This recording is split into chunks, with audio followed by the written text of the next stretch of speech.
तमाम सुनने और देखने वालों को अस्सलाम वालेकुम। मेरा नाम है रिजवान और आप सब देख रहे हैं हॉरर स्टोरी 786। उम्मीद करता हूँ कि आप सब ठीक होंगे और खैरियत से होंगे। आप सब जहाँ भी हों, अल्लाह ताला आप सबको हमेशा खुश रखे और दोनों जहानों में कामयाब करे। जो लोग बीमार हैं, अस्पतालों में हैं, अल्लाह ताला उनको शिफाए कामला अता फरमाए और जो लोग हम में नहीं रहे, अल्लाह ताला उन सबकी बख्शिश फरमाए। आज जो वाक़यात मैं आप सबके लिए लाया हूँ, ये वाक़यात बहुत ही इंटरेस्टिंग हैं। वीडियो को शुरू से आखिर तक देखिएगा और सपोर्ट के लिए अपनी फैमिली और फ्रेंड्स के साथ जरूर शेयर कीजिएगा। और आप लोग मुझे कहां से देख रहे हैं कमेंट सेक्शन में जरूर बताइएगा। तो जल्दी से अपने आसपास हिसार बांध लें और आयतल कुर्सी पढ़ लें, क्योंकि कहा जाता है कि जब इन मखलूकात का जिक्र होता है तो ये बड़ी दिलचस्पी से आपके करीब आ जाती हैं और अपनी बातें सुनने लगती हैं। तो बढ़ते हैं आज के वाकयात की जानिब। आज का पहला वाकया श्रेया ने भेजा है, जो कि मुंबई इंडिया से बिलोंग करती हैं। आइए सुनते हैं उन्हीं की जुबानी।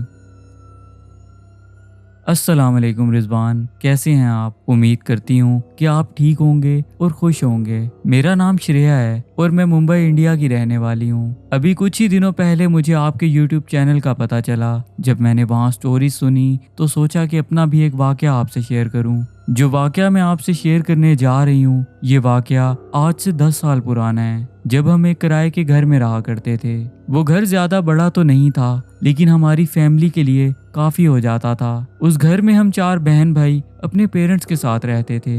जब मेरे सबसे बड़े भाई की शादी हुई तो उसने शादी के कुछ ही दिनों बाद अलग होने का फैसला कर लिया, क्योंकि वो जिस कंपनी में जॉब करता था वो एक बड़ी कंपनी थी जो अपने एम्प्लॉयज को फ्लैट्स भी देती थी। जब उसने अलग होने के लिए पेरेंट्स से मशवरा किया तो मेरे पेरेंट्स ने इस बात पर कोई एतराज नहीं किया। मेरे भाई और पेरेंट्स ने मिलकर ये डिसाइड किया था कि हफ्ते में 2 दिन मेरी अम्मी वहाँ रहने चली जाएंगी और कभी भाई और भाभी यहाँ आकर रह लिया करेंगे। इस तरह हंसी खुशी हमारे घर का निज़ाम चलता रहेगा। इसके कुछ ही दिनों बाद भाई और भाभी उस फ्लैट में शिफ्ट हो गए जो उन्हें कंपनी की तरफ से दिया गया था। ये फ्लैट ग्राउंड फ्लोर पर था, जिसके 2 कमरे और एक छोटा सा टीवी लाउंज था। शुरू के दिनों में तो हमारा वहाँ चक्कर ना लग सका, क्योंकि भाई और भाभी नए नए शिफ्ट हुए थे जो काफी टाइम तक सामान सेट करते रहे थे। जब वो वहाँ एडजस्ट हो गए तो एक रोज मैं और मेरी अम्मी वहाँ रहने के लिए चले गए। वहाँ पहुंचकर जब हम अपनी भाभी से मिले तो हमें उनमें काफी तब्दीली नजर आई, क्योंकि उनके चेहरे पर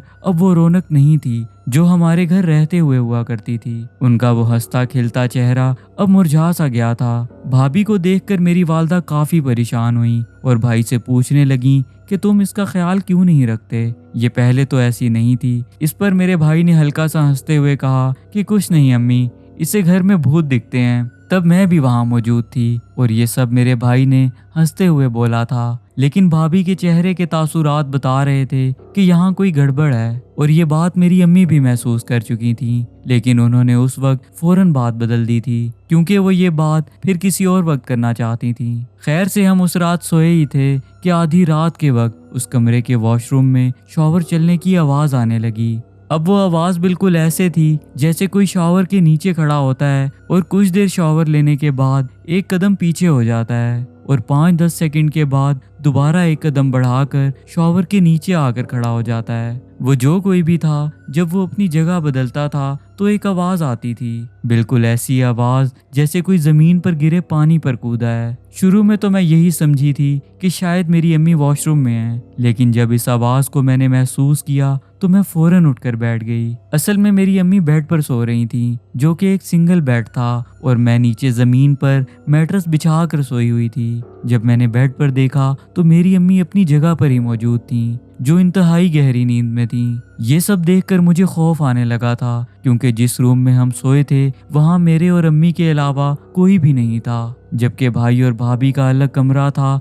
जिनके कमरे में पहले से वॉशरूम था। मैं इस कदर खौफजदा हो चुकी थी कि मुझ में बिल्कुल भी हिम्मत नहीं थी कि मैं उठकर देखने जाती। इसलिए जिस जगह मैं सोई थी वहीं लेटकर सोने की कोशिश करने लगी। कुछ ही देर बाद वो आवाज आना बंद हो गई थी और मुझे भी नींद आ गई थी। सुबह जब हम मिलकर नाश्ता करने लगे तो मेरी अम्मी ने एक ऐसी बात कही जिसको सुनने के बाद हम सब हैरान रह गए। उन्होंने बताया कि कोई आधी रात के वक्त उनके पाँव दबा रहा था। वो गहरी नींद में थीं और पाँव दबने की वजह से उनकी थोड़ी सी आंख खुल गई, जिस पर उन्होंने देखा कि एक लड़की बैठी है जिसके बाल खुले हैं और वो उनके पाँव दबा रही है। मेरी अम्मी को लगा कि मैं उनके पाँव दबा रही हूँ। उन्होंने नींद में बोला कि बस कर दो श्रेया, इस वक्त मेरे पाँव क्यों दबा रही हो। इस पर उस लड़की ने गुस्से में कहा कि मैं श्रेया नहीं हूँ और ना ही मैं आपके पाँव दबाने यहाँ आई हूँ। आप मेरी जगह पर सोई हैं, इसलिए मैं आपको उठाने आई हूँ, क्योंकि अब मैं सो नहीं पा रही। बेहतर यही होगा कि आप फौरन उठ जाएं और दोबारा भूल कर भी यहाँ सोने की कोशिश मत करना, वरना मेरे से बुरा कोई नहीं होगा। मेरी अम्मी ने बताया कि इसके फौरन बाद मैं उठकर बैठ गई। मैं जैसे ही बैठी वो लड़की भागकर वॉशरूम में घुस गई। जब मैंने वॉशरूम में देखा तो वहाँ कोई भी मौजूद नहीं था और श्रेया अपनी जगह पर गहरी नींद सो रही थी। ये सब बातें सुनकर हम बहुत खौफजदा हुए और तब हम सब नाश्ता कर रहे थे।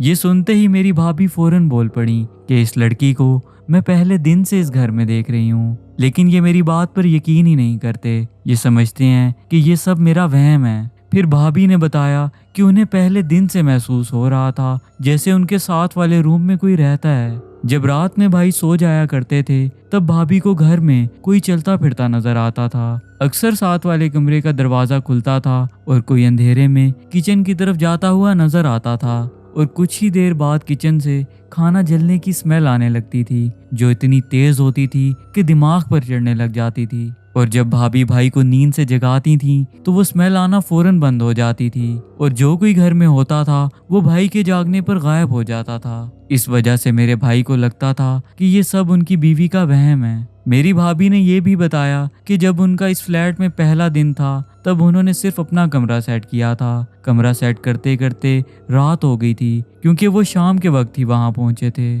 वो लोग काफी थक चुके थे, इसलिए उन्होंने फैसला किया कि बाकी का सामान कल सेट करेंगे। तब उन्होंने किचन की सेटिंग भी नहीं की थी और भाई तब बाहर से रात का खाना लेने गए हुए थे, जबकि मेरी भाभी अपने कमरे की ड्रेसिंग टेबल के सामने बाल बना रही थीं। तब मेरी भाभी को ड्रेसिंग टेबल के शीशे में एक लड़की नजर आई थी, जो किचन से निकलकर उनके साथ वाले कमरे में चली गई थी। जब मेरी भाभी उसके पीछे गई तो उस कमरे में कोई भी मौजूद नहीं था। मेरी भाभी ने वो पूरा कमरा अच्छी तरह चेक किया था और उसके वॉशरूम में भी देखा था, लेकिन उन्हें कोई भी नजर नहीं आया था। जब वो वापस अपने कमरे में आई तो उन्हें किसी लड़की के हंसने की आवाज सुनाई दी और साथ में ये भी कहा गया कि हैरान होने की कोई जरूरत नहीं है, मैं तुम्हारे घर नहीं आई, तुम मेरे घर आए हो, और अगर तुम लोग यहाँ से ना गए तो मैं तुम दोनों का वो हाल करूंगी कि तुम सारी जिंदगी याद रखोगे। ये सब वो बातें थीं जो मेरे भाई को पहले से भाभी ने बता रखी थी, लेकिन भाई अब तक यही समझ रहे थे कि शायद ये सब उनका वहम है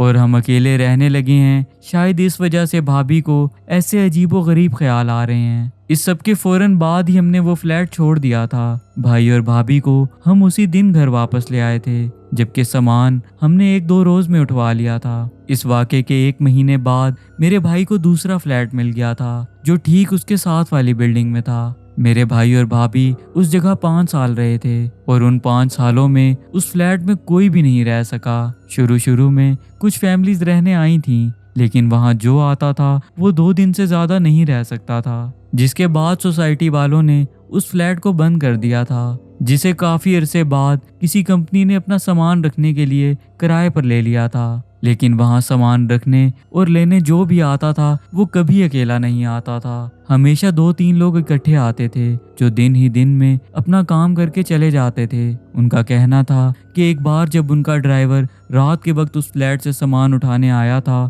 तो उसने वहां एक ऐसी औरत देखी थी जिसका चेहरा इंतहाई पुरस्कार था और उसके पाँव पीछे की तरफ मुड़े हुए थे। अब इसी के साथ बढ़ते हैं आज की एपिसोड के आखिरी वाक़े की जानिब, जो मुस्तफ़ा ने सक्खर से भेजा है। आइए सुनते हैं उन्हीं की ज़ुबानी।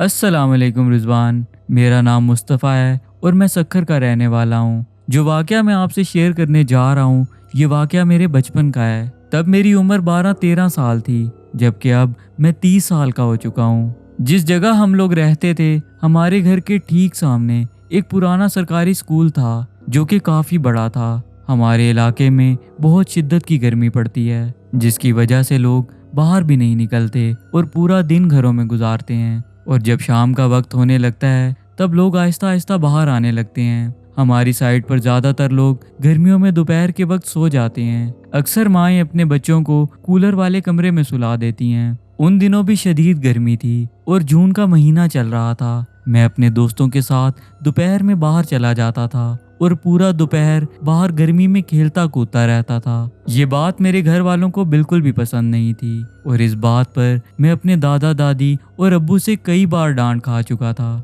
जब भी दोपहर होती थी मैं रोजाना बाहर खेलने चला जाता था और मेरे घर वाले परेशान रहते थे कि मैं इतनी गर्मी में घर से बाहर हूँ। एक दिन ऐसा हुआ कि मेरे अब्बू भी घर पर थे। उस दिन उनको ऑफिस से छुट्टी थी। दोपहर में जब मेरे दोस्त मुझे बुलाने आए तो मेरे अब्बू ने मुझे बिल्कुल भी बाहर नहीं जाने दिया और उनको भी यही बोला कि बेटा इतनी गर्मी है, आप सब अपने अपने घर जाओ और आराम करो, जब शाम होगी तब बेशक बाहर आ जाना। इसके बाद मेरे दोस्त वापस चले गए और हम सब घर वाले दोपहर का खाना खाकर सो गए। लेकिन मुझे बाहर जाना था और मैं इस इंतजार में था कि कब मेरे घर वाले सोएंगे और मैं बाहर खेलने जाऊंगा। जब मैंने तसल्ली कर ली कि सब सो गए हैं तब मैं आराम से उठा और अपने घर का दरवाजा खोलकर बाहर चला गया। बाहर जाने के बाद मैं अपने दोस्तों को तलाश करने लगा क्योंकि मैं उनके घर नहीं जा सकता था। वो भी मेरी तरह चोरी छुपे निकलते थे। उनको तलाश करता करता मैं उस स्कूल में चला गया जो ठीक हमारे घर के सामने था,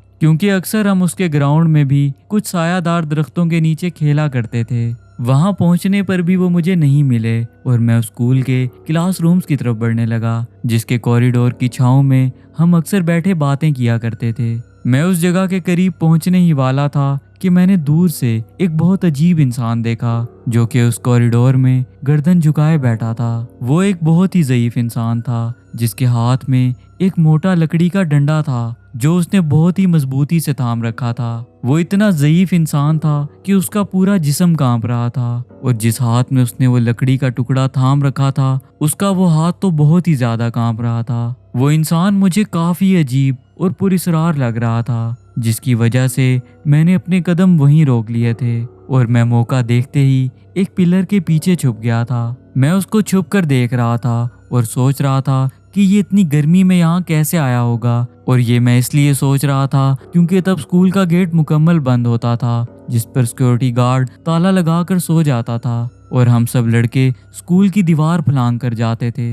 मैं वहां खड़ा ही था कि अचानक मेरी आंखों ने एक ऐसा मंजर देखा जो नाकाबिले यकीन था। जो ज़ईफ आदमी दूरी पर बैठा था वो सर उठाकर मेरी तरफ देखने लगा था। जब उसके चेहरे पर मेरी नजर पड़ी तो मैं ये देखकर हैरान रह गया कि उस आदमी का नाक और दोनों कान नहीं थे। वो दिखने में बहुत ही ज्यादा ज़ईफ लगता था जिसकी उम्र 100 साल से भी कहीं ज्यादा मालूम होती थी। मैंने अपनी जिंदगी में इतना बूढ़ा इंसान कभी नहीं देखा था। उसके सर पर चंद सफेद बाल थे जो कि काफी लंबे थे और उसके पूरे चेहरे पर झुर्रियां थीं। ये देखते ही मैं उस जगह से फौरन भाग पड़ा और कैसे घर पहुंचा मुझे कुछ याद नहीं। इसके बाद जब मेरी आंख खुली तो मेरे घर वाले मेरे आसपास खड़े थे और मेरी वालदा मेरे सर पर ठंडे पानी की पट्टियां रख रही थीं। फिर बाद में जब उन्हें मैंने सारा वाकया सुनाया तो मेरे दादा दादी ने कहा कि गर्मी के मौसम में दोपहर के वक्त ऐसी जगहों पर जिन्नात आ जाते हैं। जो चीज़ तुमने देखी वो गैर मरई मखलूक में से थी। अल्लाह का शुक्र करो कि उसने तुम्हें कोई नुकसान नहीं पहुंचाया। रिजवान भाई, इस वाक़े के बाद मुझे 10 दिन लगातार बुखार रहा था। इस वाक़े से मुझे ऐसा सबक मिला कि मैं उस दिन के बाद गर्मियों की दोपहर में कभी बाहर नहीं निकला। वो चीज़ इतनी खौफजदा थी कि आज भी मुझे उसका चेहरा याद है। उस चीज़ को मैंने ज़्यादा वक्त के लिए तो नहीं देखा था, लेकिन वो खौफजदा ही इतनी थी कि उसकी जिसामत से लेकर चेहरे तक एक एक चीज़ मेरे दिमाग में छप गई। ये मेरा वाक़या था, इसे अपनी एपिसोड में शामिल कर दीजिएगा। मैं श्रेया और मुस्तफ़ा का दिल से शुक्रिया अदा करूंगा कि उन्होंने अपना कीमती वक्त निकाला और अपने वाक़यात हम तक पहुंचाए। अगर आपको मेरी ये एपिसोड पसंद आई हो और अगर आप चाहते हैं कि ऐसी मज़ीद एपिसोड्स आती रहें तो इस वीडियो को लाइक और शेयर करना बहुत बहुत ज़रूरी है। अगर आप मेरे चैनल पर नए हैं या अभी तक सब्सक्राइब नहीं किया तो जल्दी से सब्सक्राइब कर लें और बेल आइकन पर क्लिक करके ऑल का नोटिफिकेशन ऑन कर लें। इससे होगा ये कि मेरी आने वाली वीडियोस का नोटिफिकेशन आपको वक्त पर मिल जाएगा और मेरी हर एपिसोड आप सब तक आसानी से पहुंच पाएगी। आप सब नीचे दिए गए नंबर पर अपनी स्टोरी शेयर कर सकते हैं और कमेंट सेक्शन में अपनी कीमती राय का इजहार भी कर सकते हैं। इसी के साथ मैं इजाज़त चाहूँगा, जल्द ही नए एपिसोड के साथ हाजिर होऊंगा। आप सब अपना बहुत ख्याल रखिएगा। तब तक के लिए अल्लाह हाफिज़।